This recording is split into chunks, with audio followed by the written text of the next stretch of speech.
오늘은 모일수록 해로운 모임이라고 하는 제목으로 고린도전서 11장 17절에서 22절 말씀 함께 나누기 원합니다. 교회에 많은 모임들이 있지만 이 모든 모임들이 사실 교회에 유익한 모임이 될 수는 없어요. 어떤 모임은 유익이 되고 또 어떤 모임은 해로움이 되고 이렇게 됩니다. 그래서 사실은 모이면 모일수록 해로운 모임이 있어요. 교회에 파당을 짓게 하고 또 교회에 가난한 자, 없는 자로 하여금 모멸감을 느끼게 하고 수치심을 느끼게 하는 이런 모임, 또 교회에 덕이 되지 않고 어떤 사람이 신앙적으로 성장할 수 있는 길들을 가로막는 모임, 이런 모임이라고 한다면 그 모임은 교회에서는 차라리 파해지는 것이 나은 모임일 때가 많습니다. 많은 교회들의 불필요한 모임 또는 해가 되는 모임, 이런 모임들이 있음을 근대에도 우리가 발견할 수 있죠. 근데 이 시대에도 그런 모임들이 있었던 거예요. 그래서 지금 사도 바울은 해로운 모임에 대해서 얘기를 해주고 있는 겁니다. 그런데 안타깝게도 그 해로운 모임이 어떤 모임이었냐면 성만찬으로 모이는 모임이었던 거예요. 성만찬은 모든 그리스도인들이 우리가 그리스도 안에서 한 몸입니다라고 하는 것을 고백하는 그런 모임이었거든요. 그래서 서로 한 몸이라는 하는 것을 증명하기도 하고, 또 한편으로는 한 몸이기 때문에 그 모임을 통해서 서로 사랑하고 서로 배려하고 위해주는 그런 모임이 돼야 되는데, 오히려 그것이 서로의 하나됨을 해치고 파당이 지어지고 분열이 생겨나는 그런 모임이 되었기 때문에 이런 모임은 차라리 없는 것이 낫겠다라고 하는 것을 얘기하면서, 그 모임이 없어져야 된다라고 하는 것을 얘기하는 것이 아니라 이 모임이 어떻게 건전한 의미를 갖는 모임이 될 것인가라고 하는 건설적인 측면에서 다시 얘기를 해주고 있는 사도 바울의 모습을 우리가 볼 수가 있는 겁니다. 자세히 이제 살펴볼 수 있도록 할게요. 17절, 내가 명하는 이 일에 너희를 칭찬하지 아니하나니 이는 너희의 모임이 유익이 못되고 도리어 해로움이라. 모임이 해롭다라고 얘기를 하고 있죠. 근데 모임은 어떻게 돼야 돼요? 원래 유익이 돼야 된단 말이죠. 지금 사도 바울이 얘기하고자 하는 모임은 성만찬 모임이었어요. 다른 모임도 아니고 성만찬인데 이 모임이 유익이 못되고 도리어 해로움이 되니, 성만찬을 안 할 수도 없는 노릇이잖아요. 성만찬은 반드시 해야 되는 교회의 올바른 표징이 되는 이런 모임인데, 이 모임을 해로운 모임으로 모이고 있으니 안타까울 뿐인 거죠. 그래서 이 모임이 어떤 모임인지, 왜 이 모임은 모여야 되는 건지, 그리고 이 모임은 어떠해야 되는지 올바른 성만찬의 의미에 대해서 가르침을 주고 있는 거라는 겁니다. 18절, 먼저 너희가 교회에 모일 때 너희 중에 분쟁이 있다 함을 듣고 어느 정도 믿거니와. 여기 지금 교회에 모일 때 분쟁이 생겼다고 얘기를 하고 있잖아요. 교회에 모일 때 분쟁이 있다 하니까 이 분쟁은 어떤 분쟁이에요?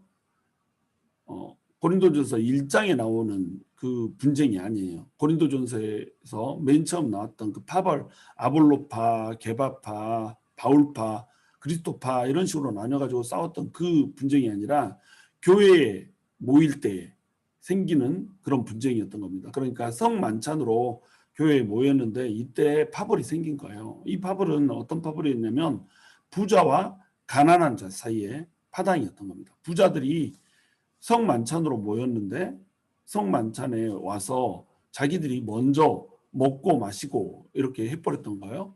그러면서 가난한 자들은 이제 나중에 와가지고 먹을 것이 없게 되는 이런 상황이 되니까 이때에 파당이 생겨버린 겁니다.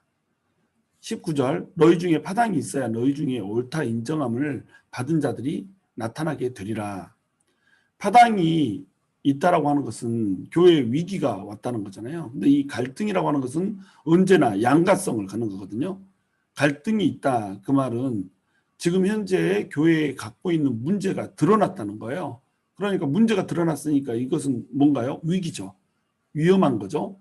그런데 이 위기는 항상 내재해 있는 문제가 드러났기 때문에 이 문제를 어떻게 해결하냐에 따라서 이것은 건강한 것이 될 수도 있다라고 하는 겁니다. 괴물은 뭐 만들어지는 것이 아니라 원래 있던 괴물이 어떤 상황에 의해서 드러나는 것이다. 뭐 이런 식으로 얘기하잖아요. 바로 이런 거예요. 교회에 있어서도 교회의 문제가 없기 때문에 드러나지 않는 것이 아니라 문제가 있는데 상황을 만나면 이 문제가 드러나는 겁니다. 그러니까 고린도 교회에 있어서도 마찬가지로 부자들은 교만이 있었던 거예요. 가난한 자들을 무시하고 멸시하는 그런 마음의 문제들이 있었던 겁니다. 이 문제가 무엇을 통해서 드러나요? 바로 갈등이라고 하는 것을 통해서 드러난다는 겁니다. 이 갈등이 드러나면서 부자들이 갖고 있는 그 교만과 가난한 사람들을 무시하는 이런 태도에 그름이 드러난다는 거예요. 틀렸다라고 하는 것이 드러난다는 거죠.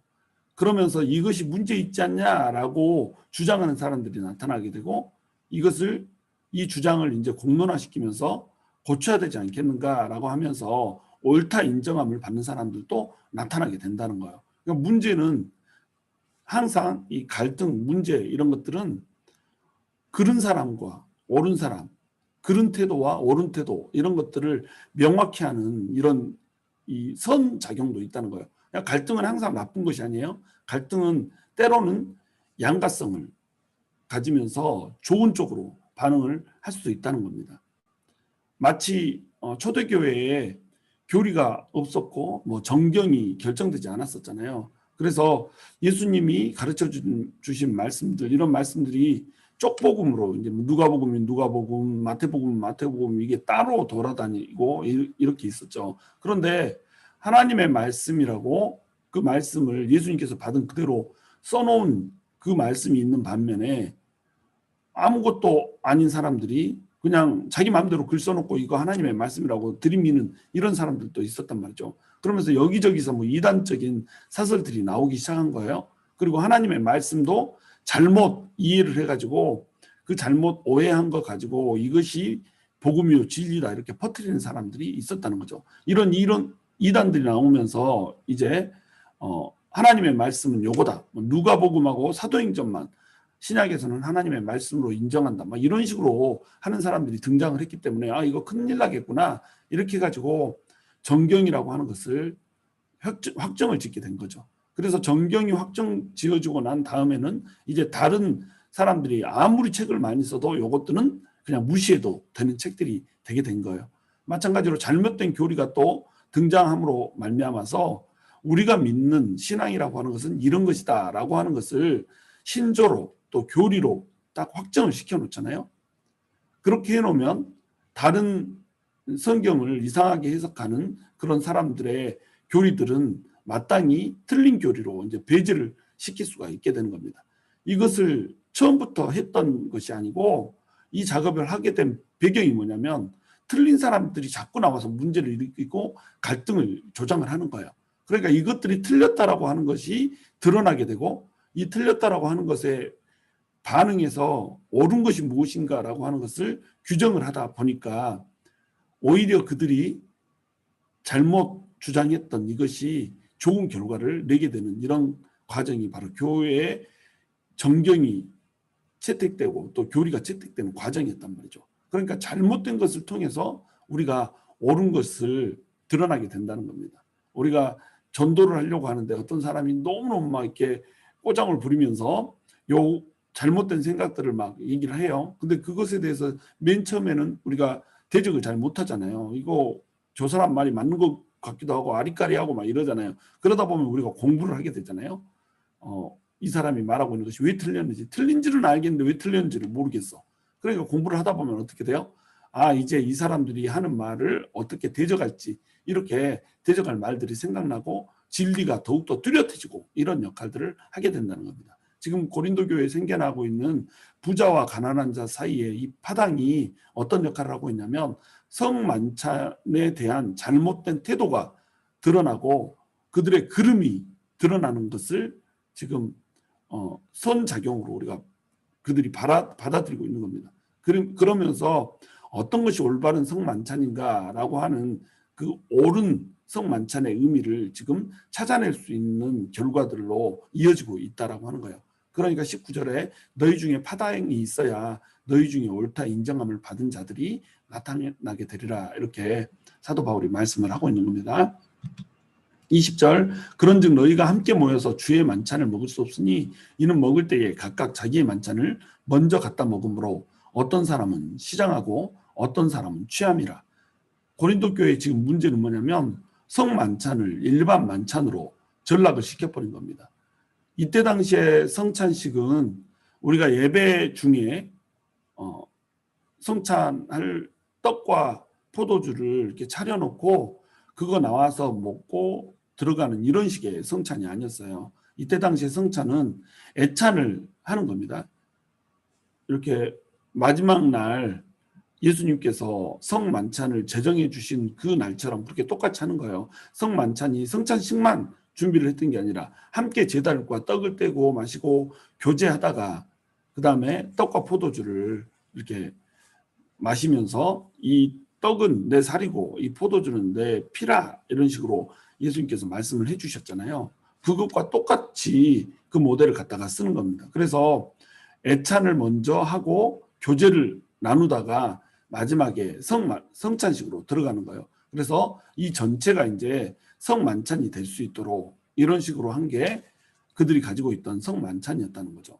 그러면 이들이 먹는 애찬이라고 하는 것은 똑같은 음식을 먹어야 될 거 아니에요. 그럼 음식 준비를 누가 할까요?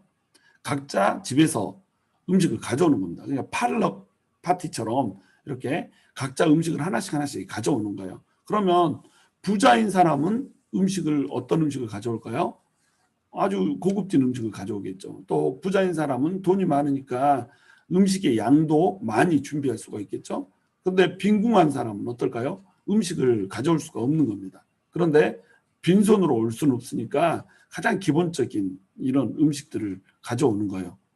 요즘으로 이제 치면 어떤 사람은 티본 스테이크를 뭐 한 3박스 가져온다. 이렇게 하면 돈 없는 사람은 이제 그런 걸 못 가져오니까 집 텃밭에서 가꾼 파 가지고 만든 파절이 들고 오는 거예요. 그러면 티본 스테이크 몇 박스하고 파절이하고 이거는 이제 비교가 안 되잖아요. 여기서 이제 가난한 사람은 그냥 돈이 없고 가난한 정도가 아니라 아주 핍절한 사람 얘기하거든요. 그런 사람들이 뭘 가져올 수 있겠어요? 그런데 교회에 빈손으로 올 수 없으니까 애찬에 자기 나름대로 성의껏 이제 음식을 가지고 오는 겁니다. 그러면 이것들을 가지고 팔럭으로 모이는 이유는 뭐예요?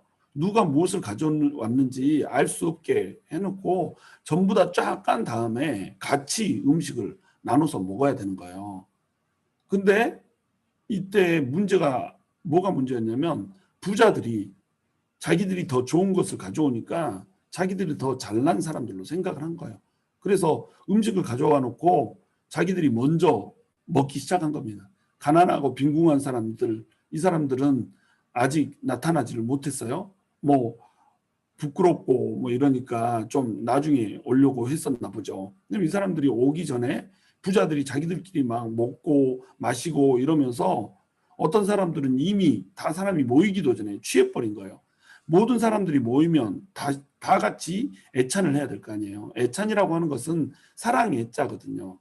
사랑해서 같이 밥을 먹는 게 애찬이에요. 그래서 교회가 한 몸을 이루고 서로 사랑의 교제를 나누면서 음식을 나눠 먹으면서 우리는 한 몸이고 한 형제다. 이런 것들을 부각시키고자 하는 것이 애찬인데 이들은 다 사람들이 모이기도 전에 먼저 와가지고 배부르게 먹고 취해버린단 말이죠. 그러면 그들은 티본 스테이크 먹고 맛있는 포도주를 마셨지만 나중에 온 사람들은 어때요? 파절이 들고 와서 파절이 씹고 있어야 되는 거예요. 그러니까 이게 얼마나 비참하겠어요. 교회에 사랑이 많다고 그러고 교회에 서로 배려하는 것이 한 몸처럼 있다고 뭐 이것이 원칙인데 교회에 막상 왔더니 나는 아무것도 먹을 것이 없어서 집에서도 굶고 교회에 왔어도 또 굶어야 되는 거. 집에서 굶는 것은 가난해서 굶는 거니까 그대로 받아들일 수가 있잖아요. 근데 교회에 와서 굶는 것은 이게 사람들과 비교가 되잖아요. 있는 사람 없는 사람 비교가 돼버린다는 겁니다. 그러니까 가난한 사람들은 와서 모멸감과 수치심을 느껴버리는 거예요. 그러니까 안 받아도 될 상처를 교회에 와서 오히려 받아버린다는 거예요. 빈궁하기 때문에 세상에서 받은 상처, 빈궁하기 때문에 자기 집에서 누리지 못하고 있는 이것들, 아픔들, 이것들을 교회에 오면 상처를 씻음을 받아야 될 거 아니에요. 교회에 오면 자기 집에서 먹지 못했던 것을 교회에서 먹을 수 있어야 될 거 아니에요. 이런 식으로 교회가 사랑을 베풀고 온정을 베풀고 이런 교시 돼야 되는데, 오히려 교회에 와서 자기 없는 것 때문에 상처를 받고 자기 없는 것 때문에 모욕감을 받아야 되는 이런 상황이 돼버린단 말이죠. 그러니까 이게 일반 성만찬으로, 아니 성만찬이 아니라 일반 만찬으로 그냥 전락이 돼버린 거예요. 부자들이 애찬 때 이미 취해버린 겁니다. 그러니까 사도 바울이 그런즉 너희가 함께 모여서 주의 만찬을 먹을 수 없으니 이렇게 얘기하고 있는 거예요. 요 말은 이제 이것은 성만찬이 아니다 이런 뜻이에요. 너희가 먹고 마시는 거, 타이틀은 성만찬이라고 타이틀을 붙여놨지만 이건 성만찬이 아니고 일반 만찬이야 이런 얘기를 하고 있어요. 이미 몸이 갈라져 있잖아요. 부자와 가난한 자, 몸이 두 쪽으로 쪼개져 있어요. 떡이 둘로 쪼개져 있는데 성만찬은 떡 하나를 먹고 또 이 포도주를 지금처럼 뭐 분잔해서 나누는 게 아니라 한 잔을 가지고 돌려가면서 마셨거든요. 우리는 한 몸이다. 이렇게 그리스도 예수의 피를, 한 피를 우리가 나눠 마신 한 형제 자매다. 이렇게 해서 한 큰 잔을 가지고 돌려가면서 이걸 마셔서 우리가 한 몸이라는 것을 전부 명시를 했단 말이죠. 떡도 마찬가지로 큰 떡에서 뜯어서 이렇게 먹는 방식의 성찬을 했단 말이죠. 그런데 이 성만찬을 몸이 이미 갈라진 채로 성만찬을 한다고 앉아 있으니 이게 어떻게 성만찬이 될 수가 있냐 이거죠. 그래서 이 모여서 주의 만찬을 먹을 수 없으니 이 말을 NIV에서는 이것은 성만찬이 아니야 라고 하는 말로 해석을 아예 해놔버린 겁니다. 그래서 주의 만찬을 너희가 먹을 수 없으니, 몸이 이미 쪼개져 있으니까 주의 만찬을 먹을 수 없다. 이건 너네가 먹어봤자 이거는 그냥 만찬이지 주의 만찬이 아니야. 이미 성만찬은 아니야. 이렇게 얘기를 하는 거예요.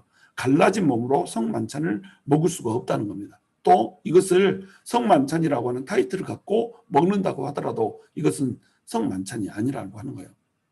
교회 모임도 마찬가지예요. 우리가 글로리 교회 이름으로 모여요. 글로리 교회 성도 이름이라고 하는 모임으로 모입니다. 그래서 이 모임을 가지고 서로 교회 모임인 것처럼 이렇게 하지만 이것이 의미가 없이 모여버리면 이건 교회 모임이 아니라는 거죠.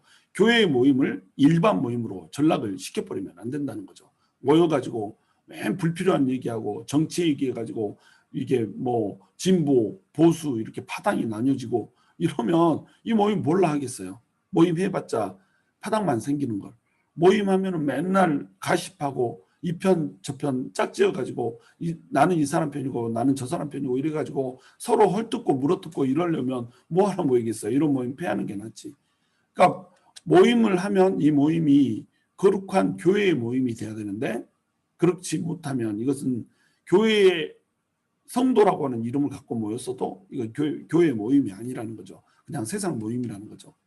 그래서 우리가 모이고 있는 것이 어떤 의미를 갖고 있는가 이걸 생각하면서 모여야 된다고 하는 겁니다.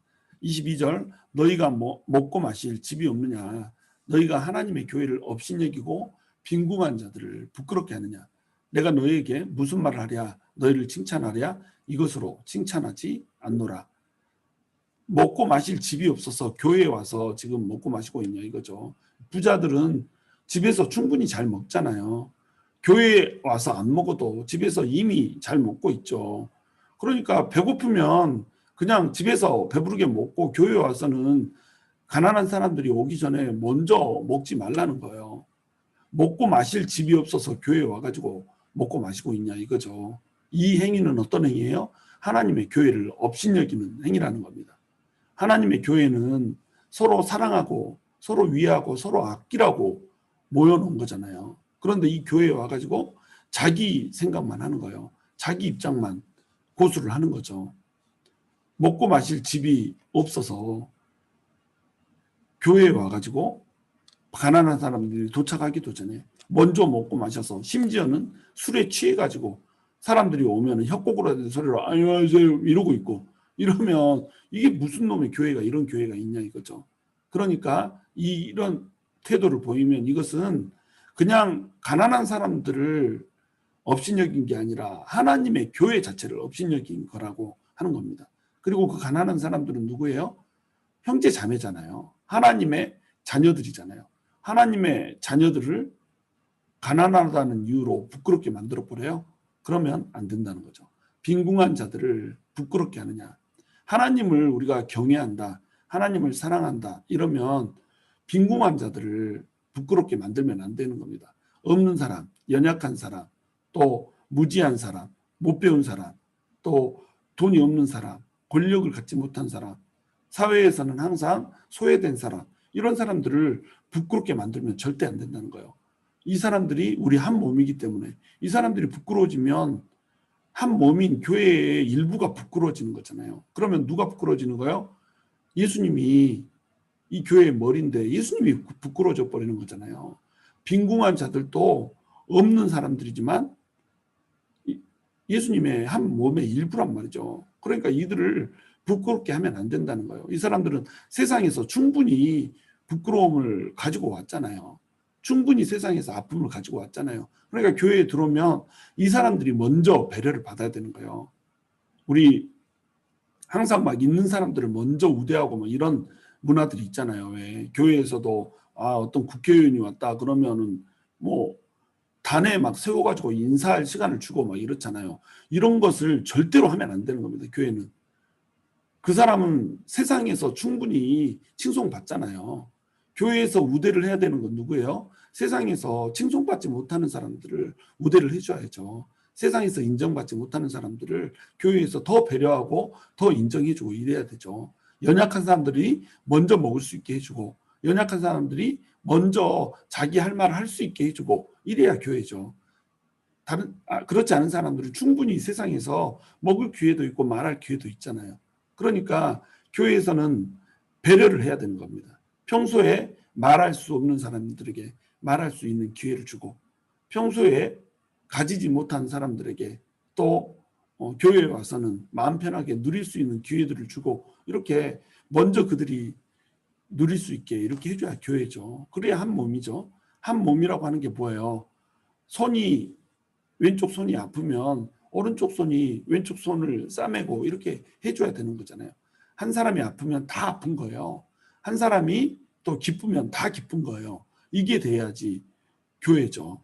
근데 교회가 그렇게 되지 못하고 전부 쪼개지고 갈라지고 이래가지고 서로 느늘기고 있고 이렇게 되면 이건 교회가 아니라는 거죠. 그냥 자기 입장만 생각하고 교회 전체의 입장, 다른 사람의 입장을 생각을 못하는 거예요. 뭐 예배 오기 전에 싸우거나 다투거나 이래가지고 기분이 상하고 감정이 상해져 있으면 교회 와서 그냥 그걸 그대로 감정을 드러내고 뭐 이렇게 해요.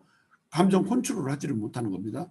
그러면 다른 사람들하고 같이 앉아 있는데 다른 사람들은 내 표정이나 또 내 하는 행동이나 이런 거 보면서 상처를 받게 되잖아요.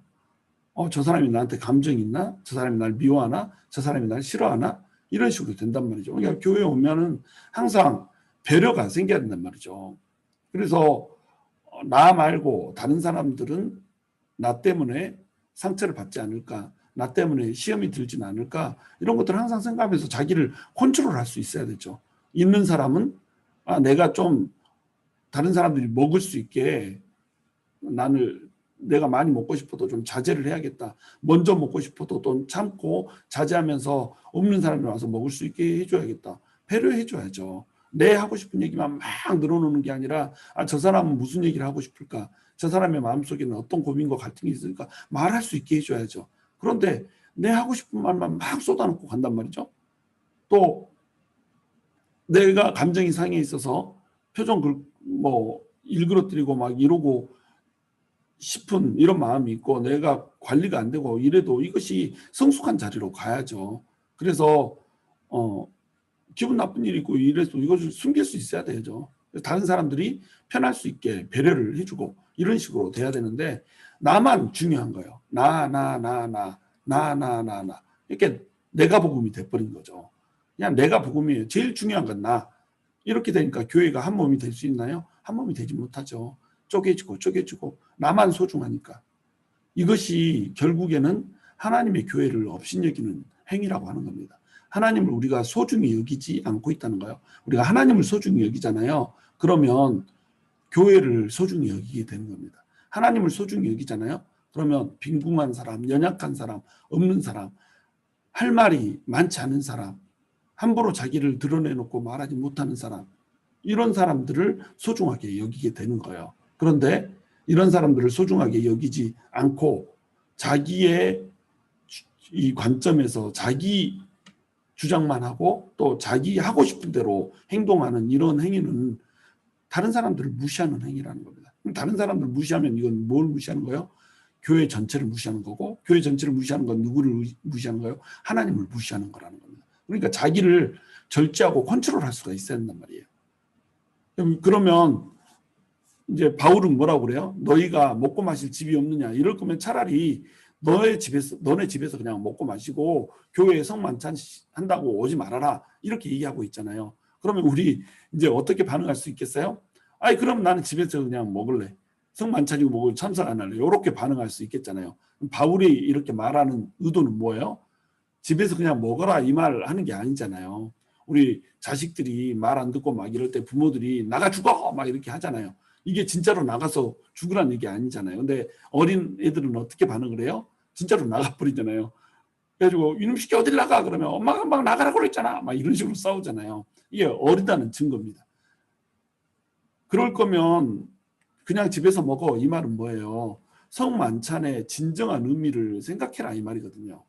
시간이 없어서 이걸 쪼개지만 23절 이후에서는 이제 성만찬의 진정한 의미에 대해서 설명을 하고 있어요. 내일 이제 다루게 될 텐데 성만찬이 어떠한 의미를 갖는지 이거 알고 성만찬의 의미대로 하라는 얘기잖아요. 그러니까 집에서 그냥 먹는 게 아니라 어떻게 해야 돼요? 교회 와서 먹되 성만찬의 의미를 살려서 하라라고 하는 것을 바울이 얘기를 해주고 있는 거예요. 교회가 한 몸답게 애찬을 나누고 또 빈궁한 자들을 생각하면서 이렇게 하라 이렇게 얘기를 하는 겁니다. 청산주의적 생각을 가지면 안 된다는 거죠. 그러므로 우리 이 교회의 하나됨 이것들을 생각하면서 행동하는 믿음을 가질 수가 있어야 된다는 거예요. 성만찬 하나만 놓고 우리가 적용할 수 있는 게 아니에요. 성만찬 하나뿐만 아니라 이것을 통해서 우리가 교회 전체 모임에 대해서 생각을 할 수가 있어야 된다는 겁니다. 교회는요 부자들의 놀이터가 아니에요. 또 교회는 뭐 연장자들의 놀이터도 아니에요. 교회는 힘 있는 사람들의 놀이터가 아니라는 겁니다. 자기 힘을 과시하고 자기의 연륜을 과시하고 자기의 학식을 과시하고 자기의 돈을 과시하고 이런 곳이 아니란 말이에요. 교회는 모든 성도들이 와서 평안을 누리고 함께 위로를 받고 함께 또 격려를 받고 빠졌던 힘을 얻는 이런 장소가 교회란 말이죠. 그러니까 교회에 오면 모든 사람들이 동일한 겁니다. 모든 사람들이 동등한 거예요. 그래서 형제요, 자매 이렇게 불렀던 거예요. 형제, 자매라고 부르는 이유가 뭐예요? 부자님, 뭐 국회의원님 막 이런 식으로 부르지 않고 형제, 자매로 부르는 이유가 뭐죠? 서로 업신여기지 않고 한 몸이라고 하는 것을 강조하려고 형제, 자매 이렇게 부르는 거잖아요. 그러니까 교회 와서는 절대 뭐 금지? 차별 금지. 절대로 분파 금지. 전부 다 하나 되어서 한 몸을 이루고 하나님 안에서 모든 사람들이 화합을 이루고 사랑을 나누며 은혜를 나누는 장소. 이것이 교회가 돼야 된단 말이죠. 교회의 모든 모임도 마찬가지로 모임은 이러한 것들을 이끌어낼 수 있는 모임이 진짜 모임이라고 하는 거예요. 교회에 모여서 맨날 화장품 얘기하고 명품백 얘기하고 이러면 어떻게 되겠어요? 그러면 명품백을 들 수 있는 사람과 명품백을 들지 못하는 사람이 갈라지게 돼버리잖아요. 비싼 화장품을 살 수 있는 사람과 비비로션 바른 사람의 이 사이로 갈라지게 되잖아요. 그러니까 교회 오면 돈 자랑, 내 배경 자랑, 내 지식 자랑, 아는 사람 자랑 이런 거 하지 말라는 거죠. 왜? 빈궁한 자들 없는 사람들이 부끄러움을 받게 되고 굴욕감과 수치감을 교회에 와서도 또 받게 되기 때문에 그렇게 된다는 겁니다. 그러므로 우리가 자기 자랑하지 않고 오히려 빈궁한 사람들을 배려하고 또한 그 사람들에게 힘을 주는 그런 성도들이 돼야 된다. 이것이 오늘의 요점입니다. 저와 여러분이 한 교회를 이루어서 정말 교회가 한 몸이 되게 하고 없는 사람, 가난한 사람, 빈궁한 사람, 또 힘이 약한 사람들이 오히려 교회에 와서 힘을 얻게 되는 그런 교회를 만들 수 있게 되기를 주님의